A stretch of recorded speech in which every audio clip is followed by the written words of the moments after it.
From the Ear to There Travel Studio, this is the Ear to There Disney Podcast. The Ear to There Podcast, it's time to start the show. Be sure to hold on tight, here we go. Exploring all the different Disney destinations. Ear to There, it's time to start the fun.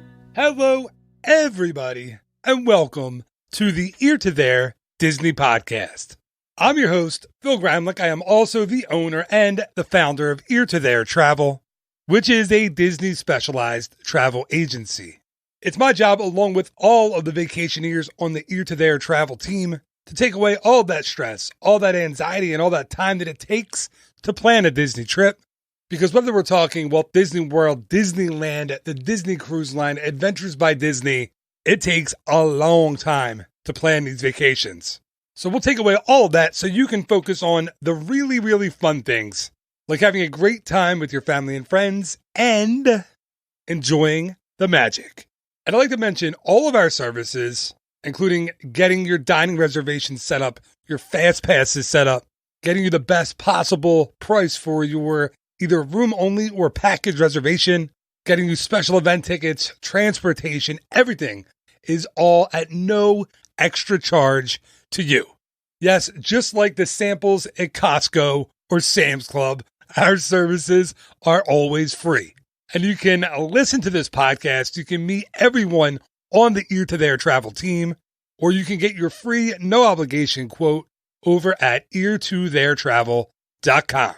All right, this is episode number 176 for the week of July 29th, 2019.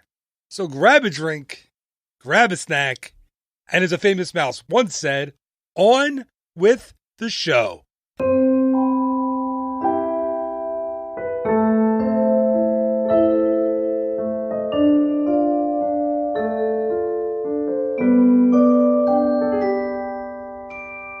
Now, I'm going to preface this episode by saying, listen, I do love Walt Disney World, and it is against my nature. It is against every fiber of my being, of my soul, to do a negative episode of the Ear to There Disney Podcast.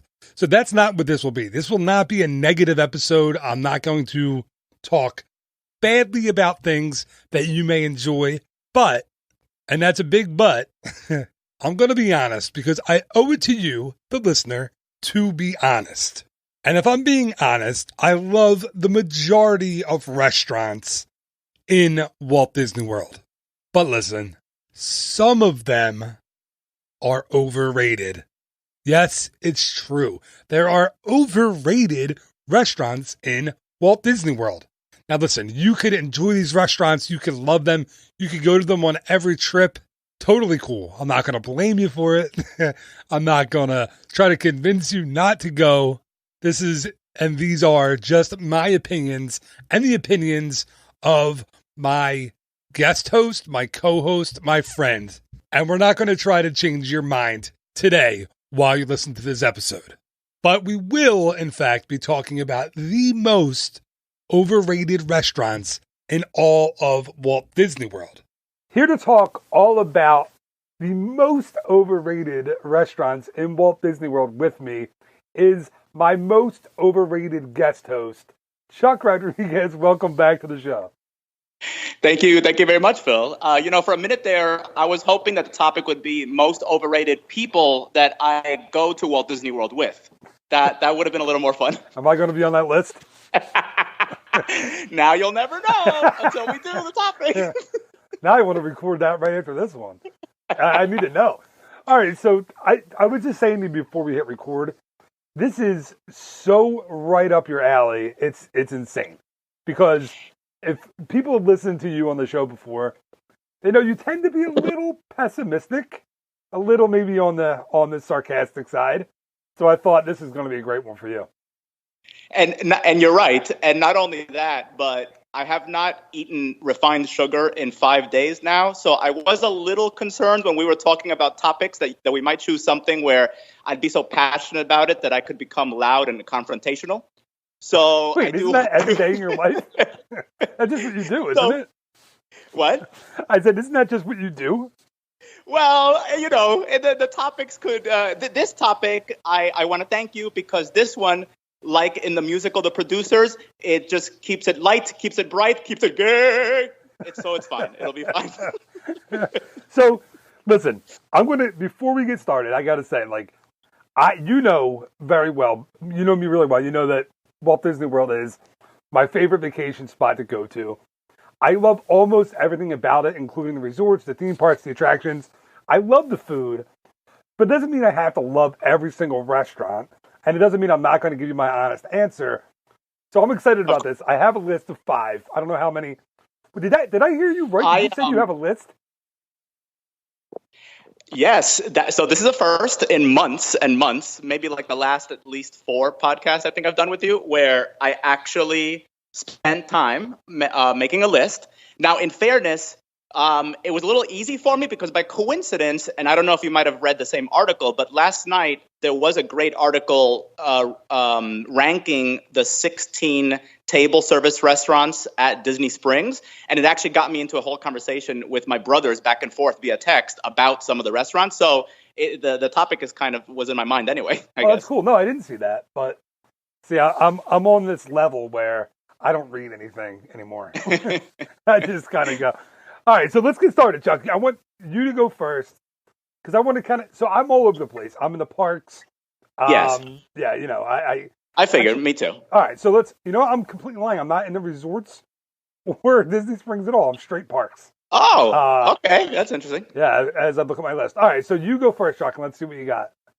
Okay, because usually we're not exactly on the same page how we make our lists, and which I think is one of the reasons why I stopped making lists several podcasts ago. But so I'm taking a bit of in general what fans and what people who visit Walt Disney World think of as they think it's great, but obviously I think it's just underrated. And then also just because of personal experience and people that I constantly go to Disney World with who like these restaurants, but I don't.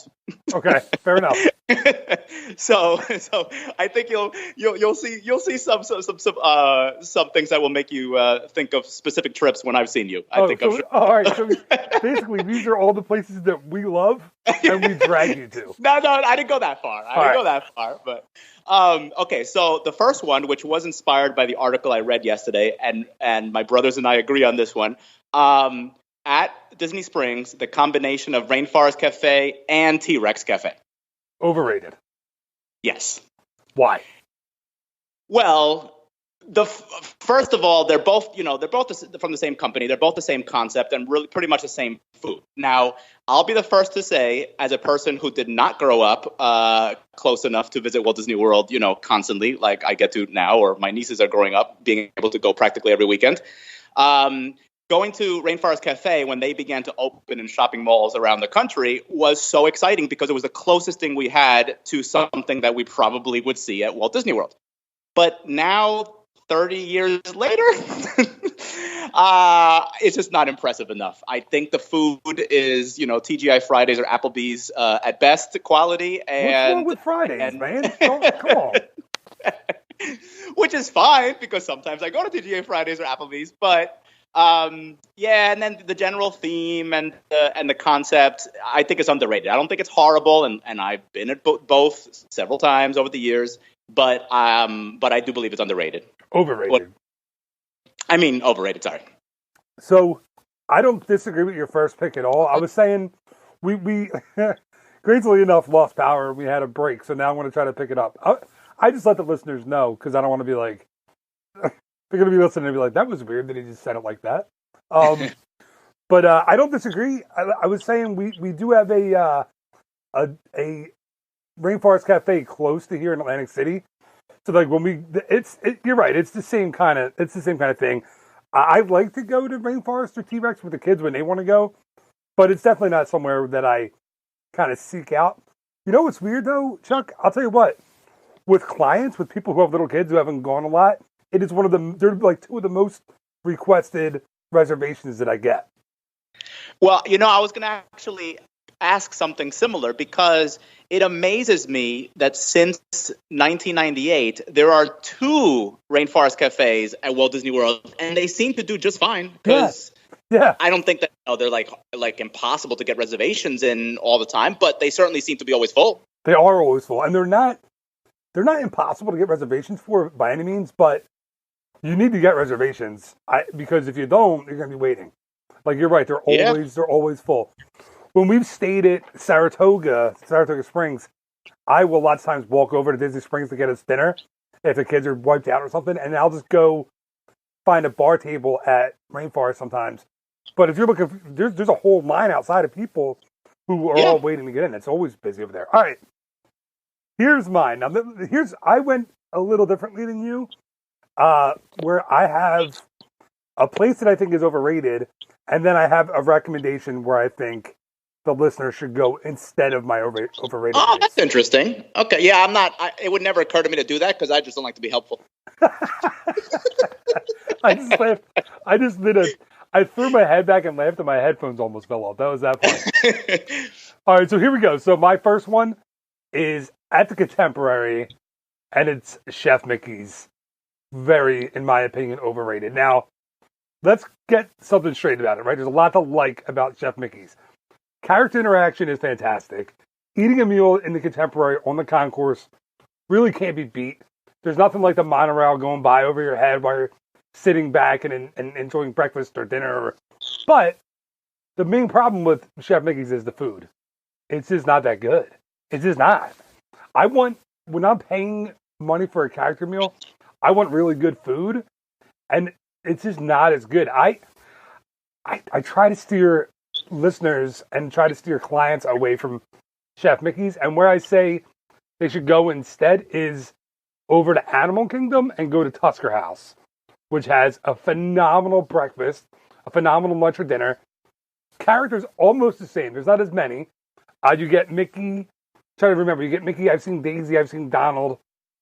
Goofy, and the food is excellent. And it's hard. That's a place that you again should get reservations for. It does fill up, but it's a much better meal, I think, in my opinion, than Chef Mickey's. What do you think? Well, I've never been to the Tusker House. Is the food similar to the good food you can get at Animal Kingdom, where it's a little bit African themed? Yeah. So they do. They have like different... Boma. Like, is it some foods that you would get at Boma? Yeah, they have a little bit of that. It's a little more traditional breakfast. You can't get bacon and eggs. There's an omelet station. Oh yeah, I know you can always get the traditional stuff. Yes, but then they have like a carving station with a meat, and they have different kinds of kind of African inspired, African themed dishes over there. It's a little different. Like if you're not used to that kind of stuff, they still have the regular breakfast, bacon and eggs, omelets, but hash browns, all that stuff. But yeah, it's different. It's better. Food's really good. Just the last couple times, especially, I've been to Chef Mickey's. While I love the restaurant itself, I'm like, the food just kind of left me like blah. So I think you should go to Tusker House instead. My opinion, just as humble Disney fans' opinion. But I think that's. Well, but that's nice of you that you have your opinion, but then you give an alternative. Yeah, that's very nice of you. Chuck, there's it's so hard for me to communicate just how nice of a person I am. It is my number one criticism of you, actually. Thank you.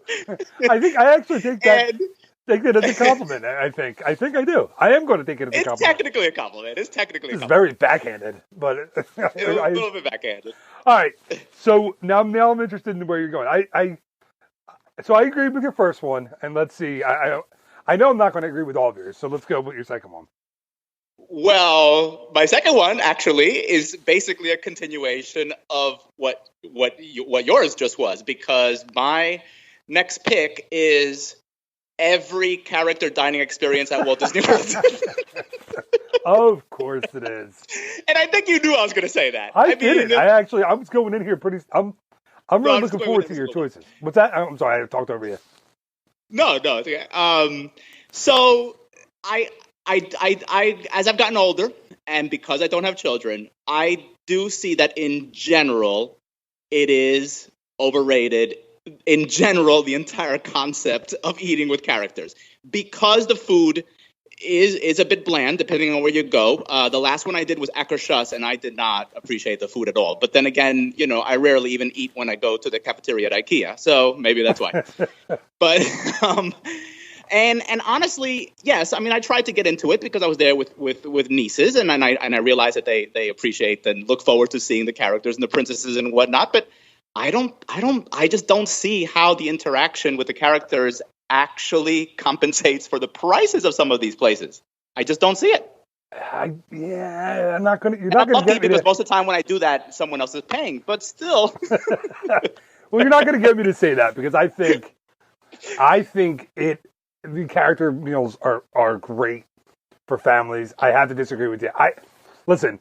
Are some better than others? Yeah, like I just said, Chef Mickey's. Again, character experience is phenomenal. Food is less than great. But if I go to Garden Grill, I think the food at Garden Grill is excellent. And the characters are awesome. And it's a really cool atmosphere. So same with some other places that I'm going to mention. Because I have other places on my list that are character meals that I really enjoy. In fairness, no, that you just made a good point. Because in fairness, I did clump it all together as a concept. Where the concept, I think, has become overrated over time. For me.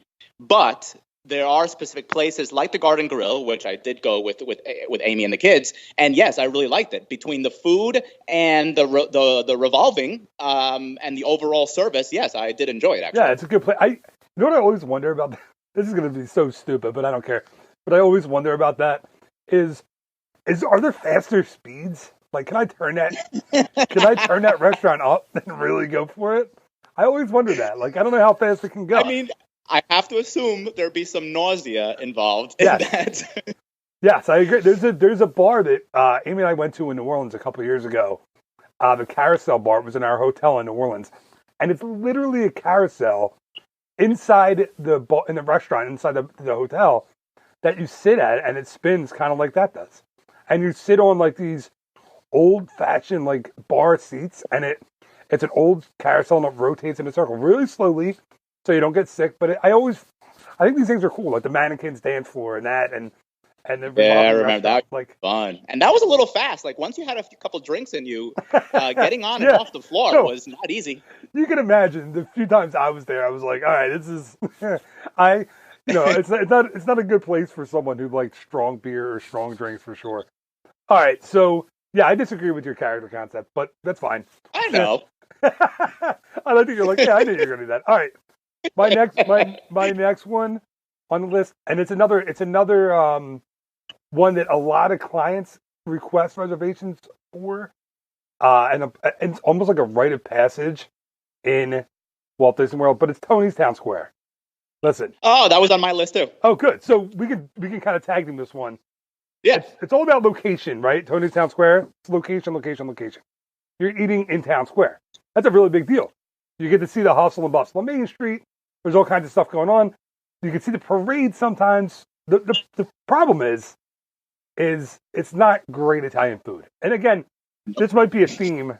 What's wrong? Why are you laughing at me? No, because I said nope. As in, that's exactly why it's on overrated. See, Chuck, I think you and I don't know, are we biased because we both spent a lot of time in the northeastern part of this country and we know really good Italian food? I wonder if that's what it is. Like I grew up with real authentic. Yes, and actually, I mean, I think the listeners, frequent listeners, will probably assume what I'm about to say. I'm going to say people who think Tony's Town Square is phenomenal are people who go to Olive Garden on a monthly basis their entire lives. So without making fun of listeners, I think maybe we should take a step back. If you enjoy Olive Garden, I like Applebee's and what did you mention earlier? And TGI Fridays. Oh, TGI Fridays. I'm happy going there with my kids, getting a couple of Diet Cokes or a couple of beers, eating the chicken fingers. I'm good with that. Eating a burger. So I'm cool. If you want to go to Olive Garden, man, that's I've never been to an Olive Garden. Again. Really? No, never in my life. Oh, I mean, I'm making fun because I've been to an Olive Garden many times. I know people who love it, so I wind up going with them. But no, I've never been. Amy had a favorite Italian place that I can't remember the name of. Oh, Macaroni Grill. She used to go all the time. Right. So it's that I've been to that place. I've never been to Olive Garden. Yeah, I prefer American Grill personally, and Carrabba's I prefer too. But anyway, So but you see, as I'm saying it, I'm basically making fun of what I just said because again, but like you're right. I also go to authentic Italian restaurants, and then I've been spoiled because now in the 10 years I've been back here in the Orlando area, I've gone to Via Napoli and even Il Roma. Is that the table service? The other table service Yeah, I in the think Italy Pavilion? that's I've been numerous times, and that food is so good. It reminds really me good. of when I lived in Venice, Italy for 4 months back in 1998, and that's how good the food is. Yeah. So you say Via Napoli, I say Via Napoli. I don't know which one's Oh, right. yeah, I don't know. I don't know which one's right, but I don't know either. we'll have to agree to disagree. But I do agree with you on the food. The pizza there, in my opinion, the best pizza in Central Florida. Maybe the best pizza in all of Florida. I would say in America. I mean, really good, right? Like, unless you're in Italy. Yeah, they fly the ingredients in from actually from Italy, from Naples, and the water is flown in from a spring in Pennsylvania that apparently the composition of the water chemically is very similar. Close to the Naples water. That makes sense. It's phenomenal, and that place, both of those restaurants have way better Italian food, and that was my list. That was on my list. Not a bad of overrated places, not bad, not of overrated places, but my alternative to going to Tony's Town Square is to go to Via Napoli. Food is excellent, pizza is the best, and the thing is this, right? Tony's Town Square is the Italian food that my mom can cook. My mom, an Irish and German American, no Italian at all. That's the Italian food my mom made, right? Like, run it. Right. Like, and my mom doesn't. I hope she's not listening to this episode. She's gonna be so mad. But she puts like very German and Irish spins on spaghetti. Like, it's weird. She's not a pot. Like, she does make good meatballs, I have to admit. But that's not in her in her zone. She can't kill those things. But it was fine growing up. It just reminds me. So Tony's reminds me of the pasta I grew up on. Like, all right, it's fine, but it's not knock your socks off Via Napoli pasta. Well, same here. When my parents are Cuban. My mother, once in a while, when she would make Italian food, it was no different than if she had opened cans of Chef Boyardee. Yeah. And then even then, she would always add white rice and platanos with it anyway. So it was always very strange. But well, anyway, if any of our relatives are listening, we love you all. But all right, Chuck, I love mine. All right, jeez, man, talk about taking a dark turn on the show. All right, we're gonna have to get off the family thing. Oh, but I do want to say though, I've always been surprised that Tony's is not better themed to Lady and the Tramp. If it was, then I feel it would not be so overrated. Yeah, it is a very small amount of theming, isn't it? It's like the Paw Lady and the Prince. Tramp. Yeah, no, there's nothing. There's not even a large man walking through the place with an accordion singing. They do that. They do that at Christmas. They did it last year. Oh, Christmas, okay. And they're doing it this Christmas again. November, December, I think it is. Tony's actually there, and he walks around a restaurant, and I don't know if he plays an accordion. I haven't seen that, but I know Tony's there, and he walks around checking on you and seeing if the food's good. And they do have the paw prints outside the restaurant in the concrete. But that's pretty much all you're right, that's all the theming they have. Right. What do you want them to do? You want dogs to run through while you're eating? Just let a few puppies go. I mean, they could at least have animatronic dogs. I mean, don't they have an animatronic Remy in the Ratatouille restaurant, apparently, in Disney Studios in Paris? Yes, they do. And they used to have the little, do you remember the one they had in Le Chefs de France? The little Remy puppet that would come out? That was really cool. But anyway. All right, Tony's Town Square, I believe, completely overrated. Instead, go to Via Napoli, or Chuck would say Via Napoli. And listen, you might be right. I'm not making fun of you. I don't know how to say it. I don't either. I have no idea. So, Chuck, what are you going to ruin for people now? What are you going to wreck for people next? You've already taken a shot at all character dining. Yes, so now I'm going to do my other big combination concept one, which is one restaurant in each of the 4 parks. And again, it's not that I have something that I think is horrible about each of these specifically. I just think that times have changed.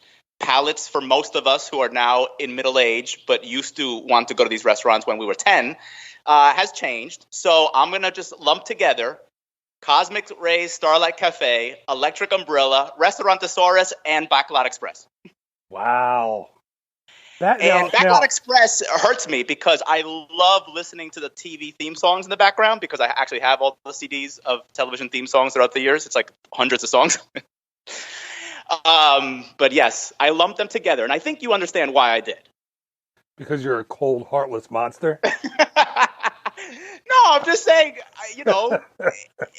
I think back to when I used to go constantly, starting in 1979 until I was living and working there in the late 90s. And back then, I was such a different person. I was a young person with no food palate whatsoever. And having a burger and fries at a theme park restaurant was all we even envisioned. I mean, we never went to table service restaurants until the late 90s. So that's why I've lumped them together, because even though there have been modifications, there have been to the menu and even to the restaurant themselves and their themes and things, they're basically the same. So my question is this, though. They are what they are, but are they overrated? Like, are there people who were like, man, my favorite place on the planet is Restaurantosaurus. I got to make sure I go get the macaroni and cheese hot dog before I die. Like, is it overrated? Or do you just not like them? This is where I went personal, because I'm thinking of people I've known over the years who insist on going to these places or don't want to try anything else because they used to go to these places in the 80s and 90s and then insist on continuing. So it's a personal, but there's a lot of people I know who do tend to do that. Or want to. Maybe they don't end up going to the four of them, but they want to. So are you talking, because we end up at Backlot Express with our kids every trip. Single time. In fairness, I wasn't thinking of you all, actually, for this one at all, actually. Oh, good. Makes me feel a little better. Listen, I like those places for a quick bite. And you're right, though. Like, you're right. It's burgers and fries and hot dogs and that kind of thing. Now, Electric Umbrella, correct me if I'm wrong, is closing soon? Yes, I just read this morning. I think they're estimating by November. Yeah, so fall, winter. I won't be sad to see the food go, but I like the location. I have to admit, I've eaten there a lot over the years, and had friends that worked there in the college program, and but it is very 80s, right? It's a super 80s.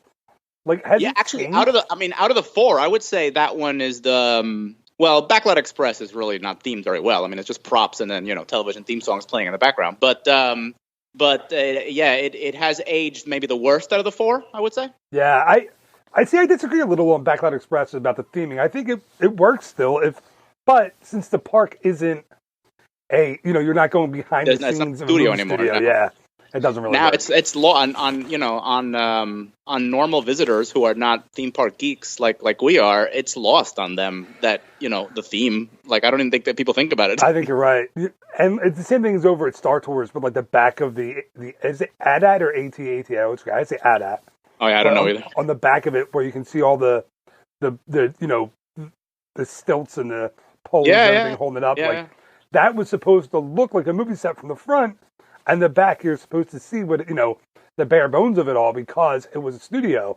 Now, and they used to have the guard shacks set up around the park, but the fake, extending arms that would come down to block you from going backstage. But they were always up, and it looked like there was a guard just there. Yeah, that's all gone. It's been gone for a long time now too. So yeah, I agree. I agree with the theming. I guess I just, maybe because I've always liked it. I think it's a personal thing for me. Like, you're saying it's personal in one way. I'm saying I still like it, but all right. Hey, listen, you want to break more hearts and lump all these things in together at once, it's fine. All right, so this is going to be a controversial one for me for my next pick. I love this already. I think it is. Maybe not for you, but I think for the listener it's going to be controversial. And it's in Epcot in Canada. And I think Le Cellier is overrated. Oh my God, that's on my list too. Oh man, here's the problem. I'm sure we're thinking the same exact. Probably we're thinking the similar reasons. Well, I'm thinking way too much like you. This is scaring the pants off me right now because I don't want to think like you. You're a curmudgeon. No, I'm kidding. You are kind of a curmudgeon. You're kind of a curmudgeon, but I love you for it. It's fine.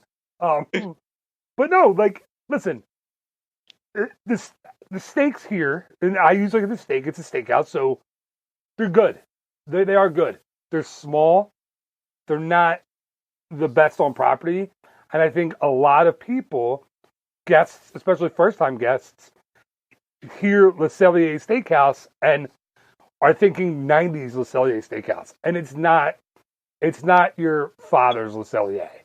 The Canadian cheddar cheese soup is still maybe my favorite dish in all of Walt Disney World. I absolutely love it. I make it at home.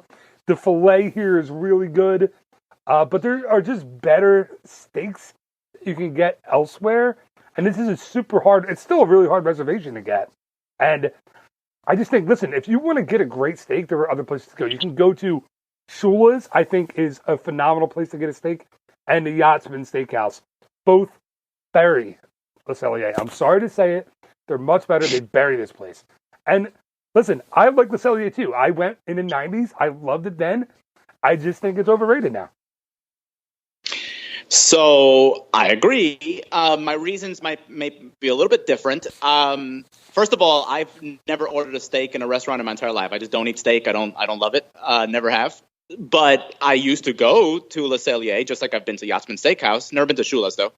And just order, fish or chicken or something. And it was really just to say I've been to Le Cellier, that I could afford it, and I went. That's the only reason I went. Yeah, sure. That's the only reason.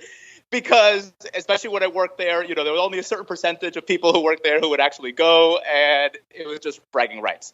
But so now it is so hard to get a reservation, and that's why I think it's overrated, because I do not understand why it might be in the top three most difficult restaurants to get a reservation for. I don't get it. I agree. Listen, I'm not going to turn down the steak from Le Cellier. I really liked it, but you're right. It's not. It should not be one of the top three most difficult reservations to get. I mean, I'm not going to do it, but I can name a bunch of places that I would pick over this for a steak, other than Yachtsman and Shula's. It's just, listen, I think it's survived on its, exactly what you said, its name and its older reputation. Within the last 10 years, 12 years, 15 years, it's just not as good as it was. It's not the best steak on property, so overrated. Overrated. All right.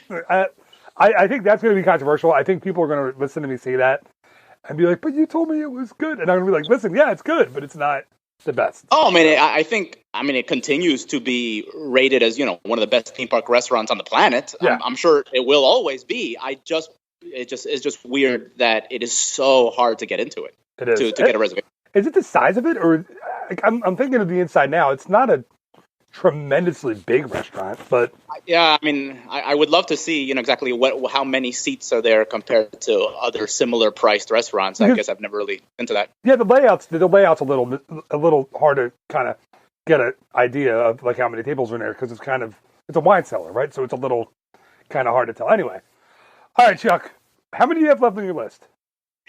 I actually, just in case, I actually have 3 plus an honorable mention. Wow, look at you, man! What the heck is going on here? All right, I only have 2 more, so yeah, you can finish off the list. Is fine with me.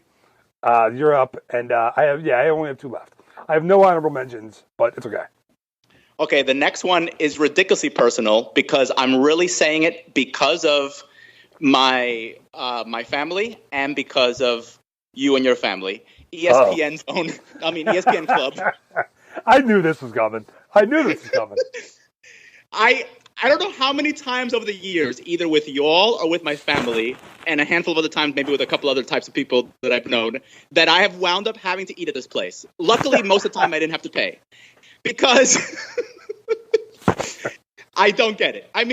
The food is no better than going to McDonald's, and then you have to watch and listen to sports the entire time you're there. I don't get it. I just don't get the appeal. See, we end up going a lot because of the kids, and because, unlike you, I really enjoy sports. And yes, of course.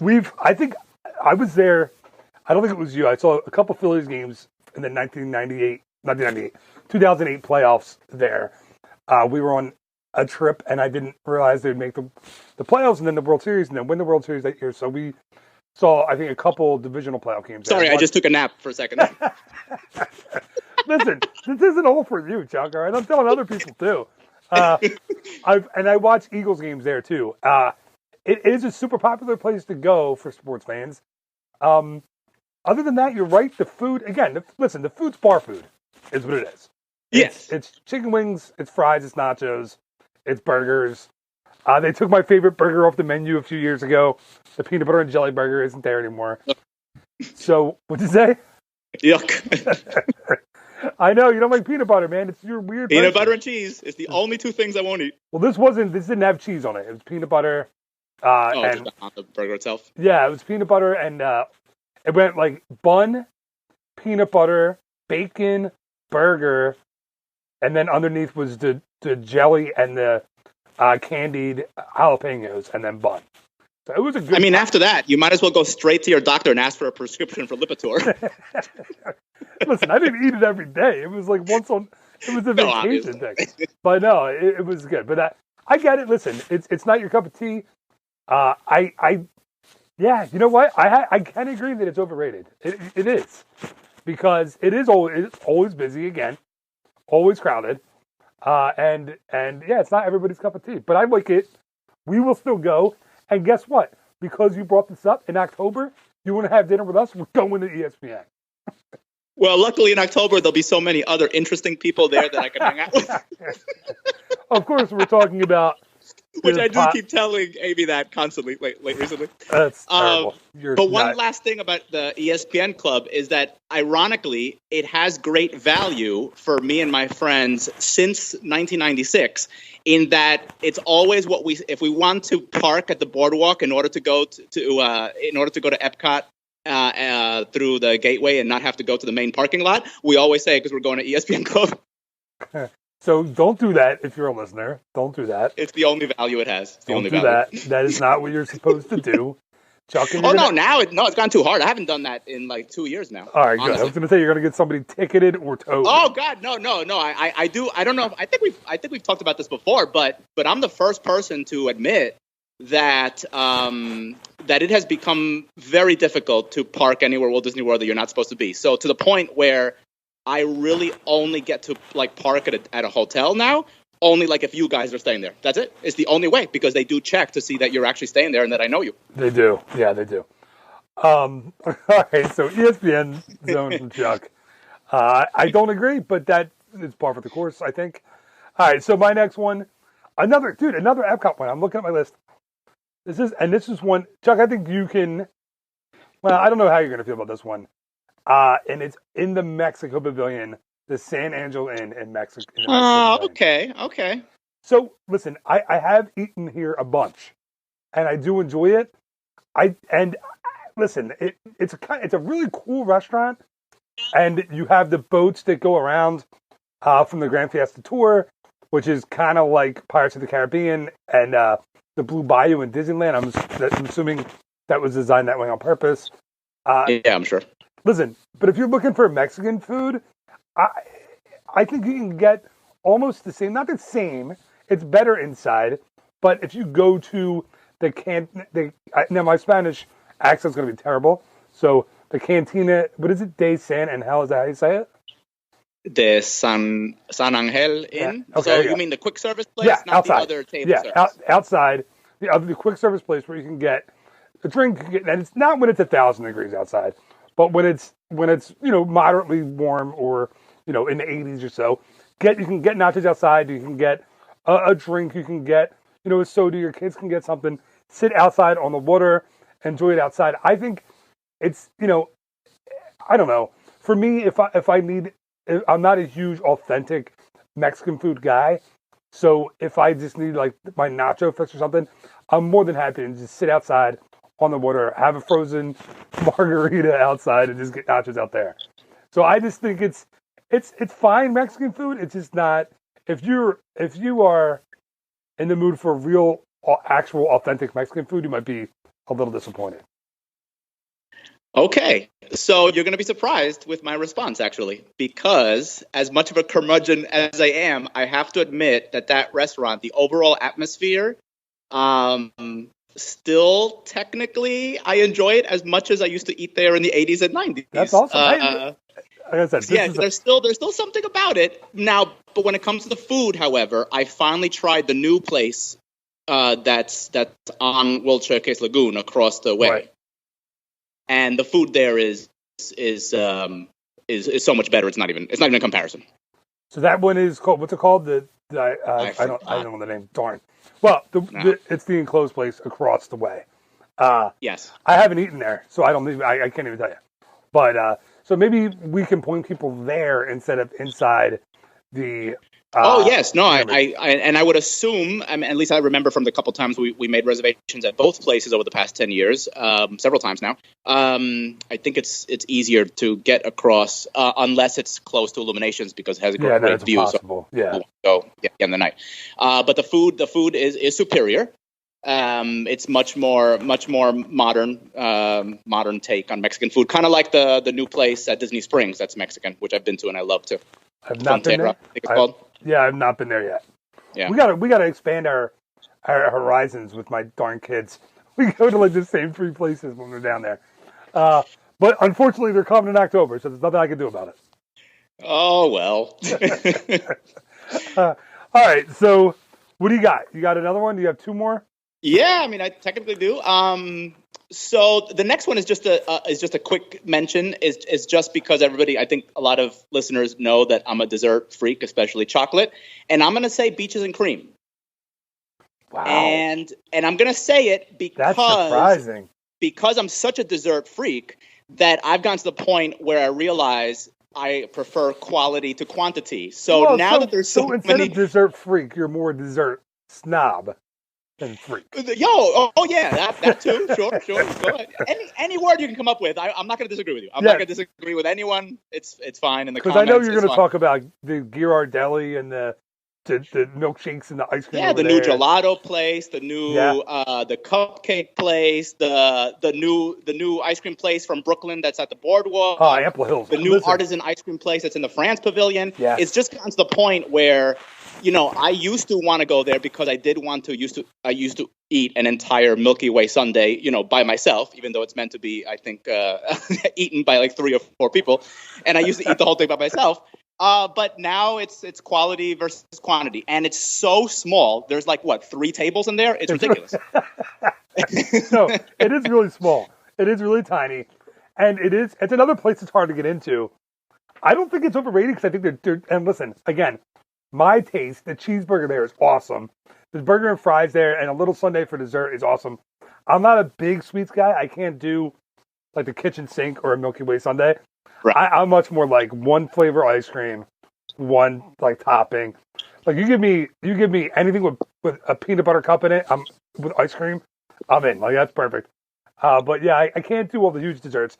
But I like the food there, man. You get a hot dog, burger, or cheeseburger. You really can't beat it. I disagree again with you. Just because, and I have a soft spot in my heart for Beaches and Cream too. I like that place. But you're right, little tiny place. It's surprising how little it is actually, and it's never been expanded. It's pretty tiny. Yeah, I always assume, considering how much money they probably would make from the place, they should just tear down the arcade and or the fitness center next to it and just expand it. I think the fitness center will stay, but maybe the arcade. That raises a great question. Do kids spend time in arcades now at the resorts? Like, do they? I can't even fathom. And that actually brings up maybe another topic you can do with me or someone else some other day, because I just read some interesting review about the NBA experience. Yeah, I don't get it. I don't see why kids would be into that anymore. Why would they? They can be on their phones 24 hours a day playing games. Well, from what I understand, right, it gives you like the draft day experience, right? Like you feel like you get measured, your shot gets, they grade your shot, your jump shot, you get the dunk, you get to, and then you feel like you're going through the NBA tunnel out to the floor. Like I get that stuff as a guy. Oh man, well, who wants to join me in October? Let's book it now. Now listen, again, it's the thing about it is it's a very specific. It's so super targeted that I agree with you. I don't know how long the appeal will last. Listen, Like my kids, my kids are into the Phillies. They're not into the NBA. They're just not, because I guess maybe I like I'm not a huge basketball guy. I enjoy it, but I can't see myself dropping $35-$40 to get measured and feel like I'm walking through the tunnel. Like if somebody, I don't know, man. I agree with you. It's such a hyper targeted experience, and is it repeatable? Like, is it something that kids will want to do more than once? I mean, there's been doubt ever since the announcement and the closing of Disney. Not that Disney Quest really deserves to stick around anyway, but I've only read one, because it hasn't even opened officially yet, so there's only been a tiny bit of review so far. I'm going to go ahead and predict that years from now we're going to be talking about this as like the equivalent of the Tomorrowland Speedway, where it's just like it's wasted theme park real estate, because that's a huge building. And it is a really big building. Like you could put like 7 restaurants or stores in that space in Disney Springs. Yeah, listen, I can't disagree with you, man. It's going to be very interesting to see how the public, how the regular, guest, what they think about it. I read some of the I think probably the similar review. I'm not going to mention this site, but that site specifically, and those folks are pretty negative when it comes to Disney, which I'm always shocked by, because they get invited to these events. But I guess you have to give your honest opinion. It's going to be interesting for sure. All right. I mean, I don't know. I think I would do it. I would like to do it if somebody paid for me to do it. And I think Jack might think it's cool, like just watching it and the experience of it. But then after once, I don't think we would do it. I just don't think we would do it again. All right, so I'll let you close it out. Do you have a big zinger that you can finish with, or do you want me to finish? I do. So don't you have one left? Mm-hmm. Because it's your turn anyway. It is. Sorry, I was drinking. I expected you to not ask me a question. I was drinking for my Phillies. See, Chuck, it's all about sports today. My Phillies Turbot's tumbler glass. So yeah, I do have one, and this is a big one. So I don't know. I honestly don't know if you can top it, but the most overrated restaurant in all of Walt Disney World is Cinderella's Royal Table. The most overrated. Oh, that's actually very interesting. You said that. It never occurred to me, but I'd love to see what you say, because I think I might be having similar thoughts. So first of all, listen, I can feel people listening to this right now. I can feel it. They're getting upset. They're mad at me. And they're saying, what? Cinderella's Table, it's amazing. You get to meet Cinderella and eat dinner inside the castle with Cinderella. And so what? Yeah, it's great. Listen. The experience of eating in the castle in the old King Stephen's banquet hall is very cool. That's a really cool experience. But guess what? The food isn't great, and it's $1 billion to get. Yep. You have to book before you go, like a regular restaurant, but then you have to pay for it before you go as well. This isn't one that you can just show up and do. You have to, if you're using your dining plan, you have to allocate your dining credits to the restaurant on your dining day before you go.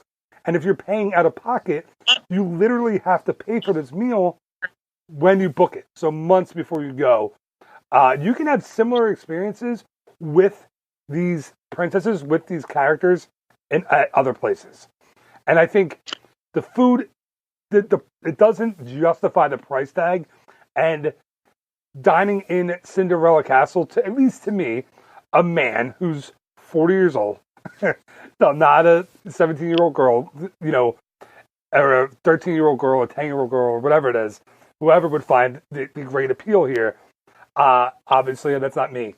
But I just think you can go to 1900 Park Fair. Yeah, it's a buffet, but it's Cinderella and Lady Tremaine and the stepsisters and Prince Charming, and it's a better, more interactive, more fun experience than Cinderella's Royal Table. You can go to Akershus. I know you made fun of it earlier.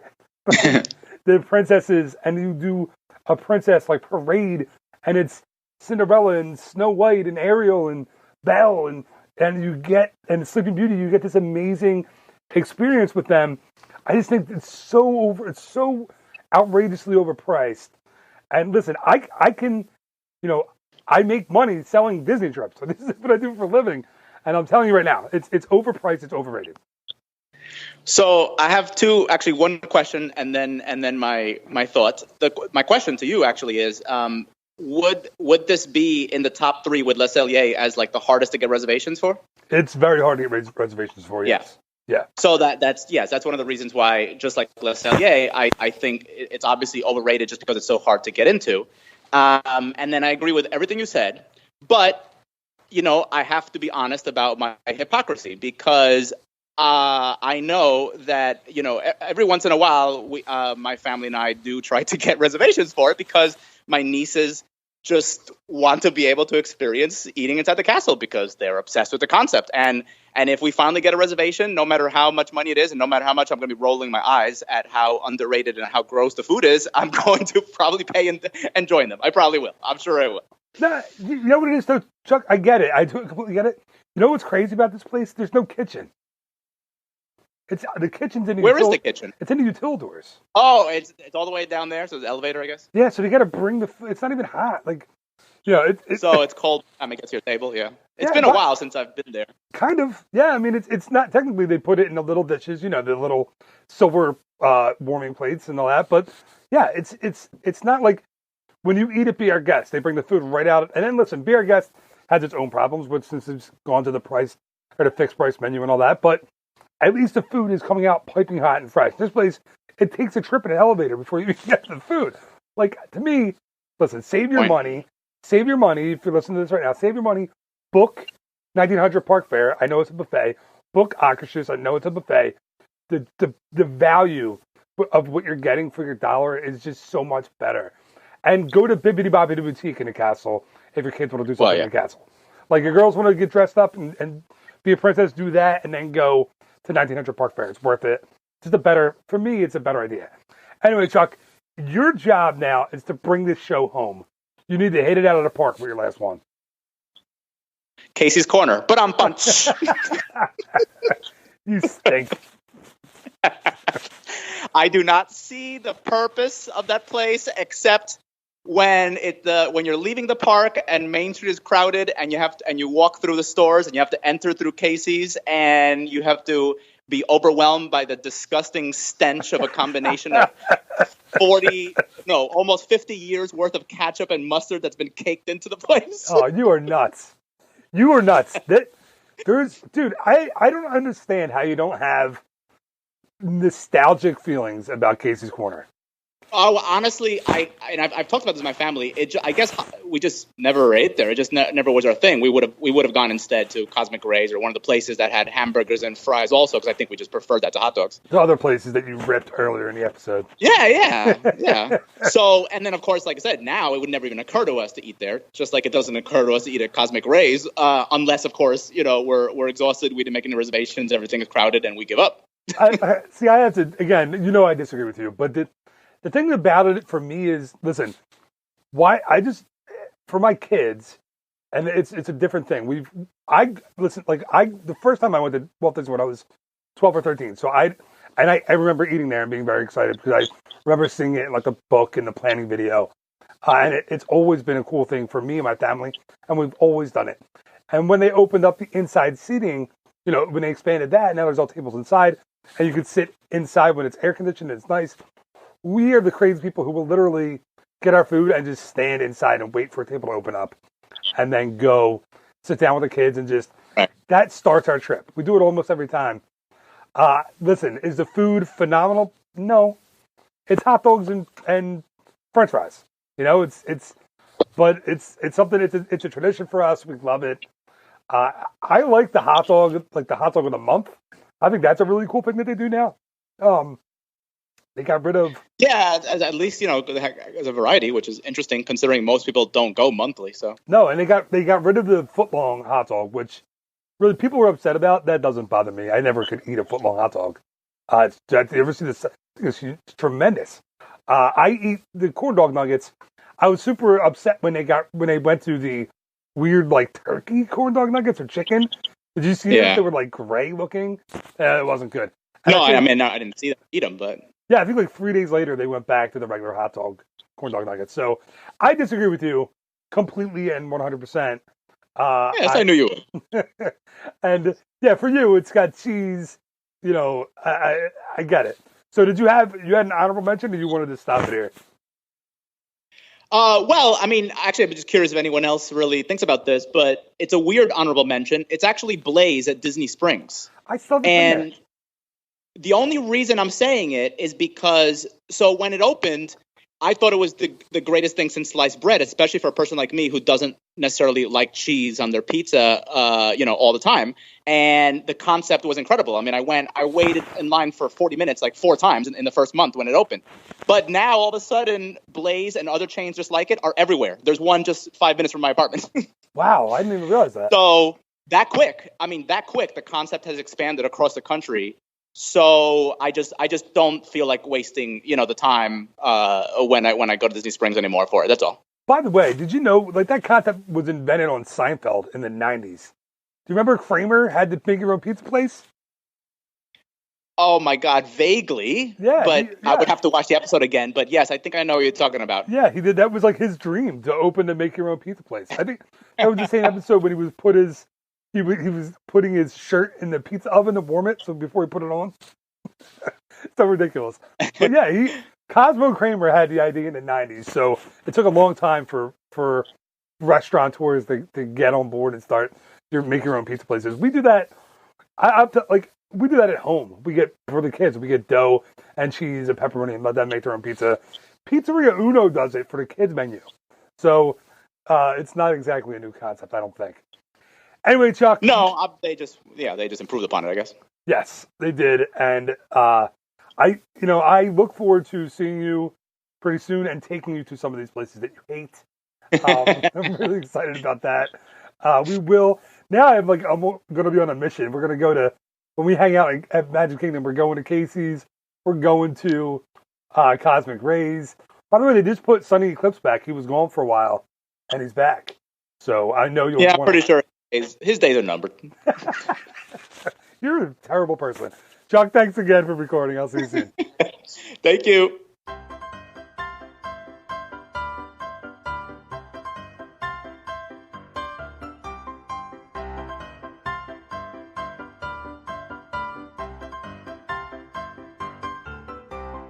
And that is going to do it for this week's episode of the Ear to There Disney Podcast. Thank you to my guest, the one, the only, Chuck Rodriguez, for being on the show today.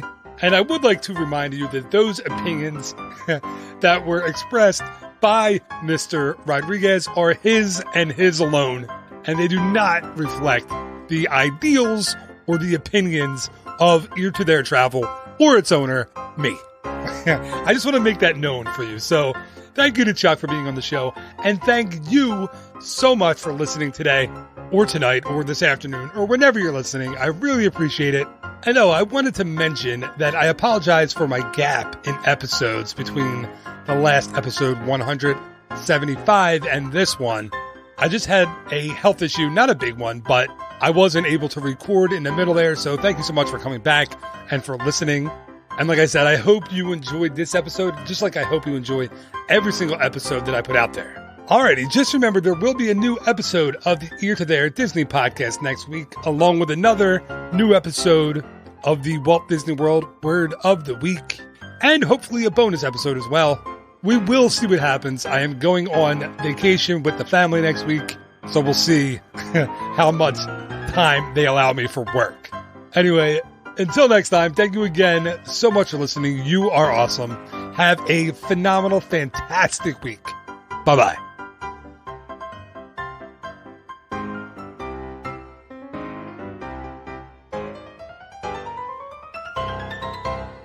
Ear to there.